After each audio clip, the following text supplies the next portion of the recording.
অনেকগুলি বিষয় নিয়ে আলাপ আলোচনা হয়েছে। আমরা সর্বপ্রথম যেটা আমরা অ্যাপ্রিসিয়েট করেছি আমাদের সম্মানিত সভাপতি সাহেবকে, ওনার নেতৃত্বে আমাদের যে নতুন কমিটি এসছে এবং এই নতুন কমিটি আসার পরে আমাদের ফিফা থেকে যে একটা নিষেধাজ্ঞা ছিল সেই নিষেধাজ্ঞাটা যে উইথড্র হয়েছে, সেটার জন্য আমরা সর্বসম্মতিক্রমে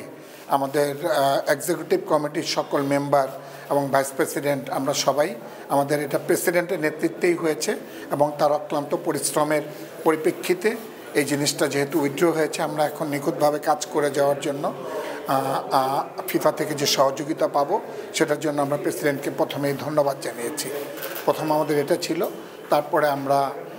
2025-এর যে বাজেট, আমাদের যে বাজেটটা ছিল, আজকে সেই বাজেটটা আমাদের পাশ করা হয়েছে। HR বিষয়ে সংক্রান্ত যেসব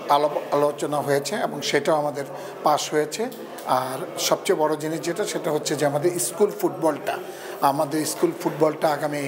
কয়েক দিনের মধ্যেই শুরু হচ্ছে এবং সব ইংলিশ মিডিয়াম, এখানে স্কলাস্টিকা, আগা খান, সানবিম,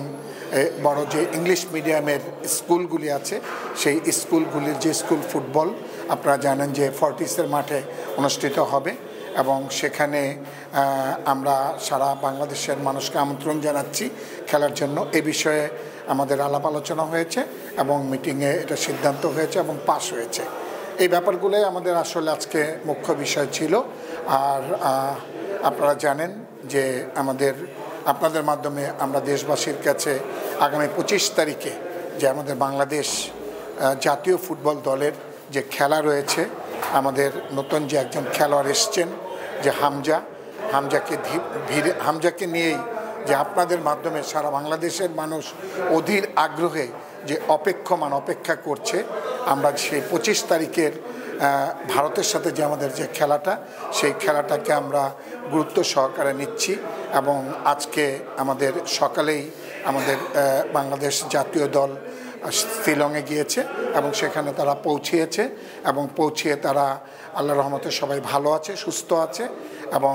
আমরা আপনাদের মাধ্যমে দেশবাসীর কাছে দোয়া চাচ্ছি যে যাতে করে আমরা একটা ভালো রেজাল্ট নিয়ে দেশে আসতে পারি।